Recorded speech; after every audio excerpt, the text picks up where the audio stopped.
in recent weeks, there has been a lot of back and forth and conversation and, to be quite frank, controversy because of Donald Trump and his decision to welcome white South Africans. But it has opened the floodgates of people from both sides having a conversation, not just white South Africans and black South Africans, but Africans and the relationship we have, right? And I've heard so many black South Africans, as well as, surprisingly, white South Africans opening up about what the relationship is really like, and if it's true, if it's false, if apartheid is over or not, does it exist in a different light, a different way. That was a conversation that was being had, but because of this, there's another conversation that has come up, which I think we should have been having a long time ago, but better late than never, I guess. I hear a lot of black South Africans nowadays opening up and admitting, or at the very least starting the conversation of, why do we accept these people and forgive them and allow them to treat us this way, but we treat fellow Africans, Africans that are coming from outside of South Africa, differently and badly? That's the conversation that I've been following up on, and I have a video to show you from a young man responding to a comment. Watch this clip, we'll come back and discuss. This is true, 100% true. In my opinion, apartheid didn't end. It simply just got a new identity, a rebrand of sorts. You know, as South Africans, I see us kind of like as the master's pet.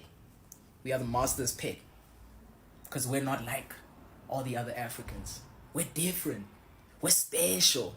We're special, man. He mentioned that master's pet conversation of how back in the days, the white people, the colonizers, used to use this tactic. They'll choose one person and they'll say, you are the best of your kind.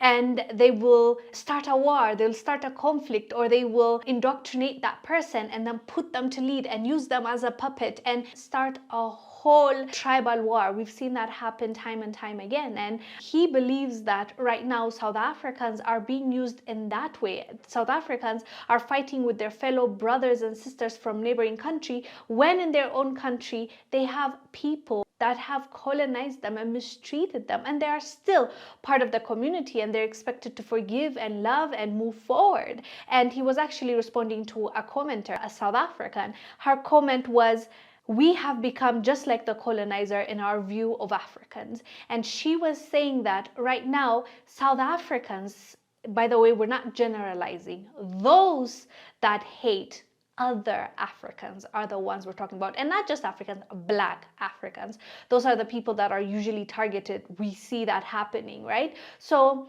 they believe, at least this young man and the girl that commented believe, that nowadays they have lived with the colonizer, they have accepted them, but they have this issue with their fellow brothers and sisters, Africans coming from a neighboring country. Of course, it's a sad thing to witness, but we also have to understand it's not everyone. Just because we hear some people vocal and loud, that doesn't mean that it represents majority of the people. Of course, it shows a segment of the population feels that way, but we have to also ask, why do they feel that way? How do we make it better? How do we bridge the gap and have a better relationship? Because at the end of the day, hate is not going to solve anything. It's a conversation that needs to be had, and I'm glad the conversation is being had so we can move forward and let go of this mental programming that we've been subjugated to. Anyways, fam, let us know down below what your thoughts are about what this young man is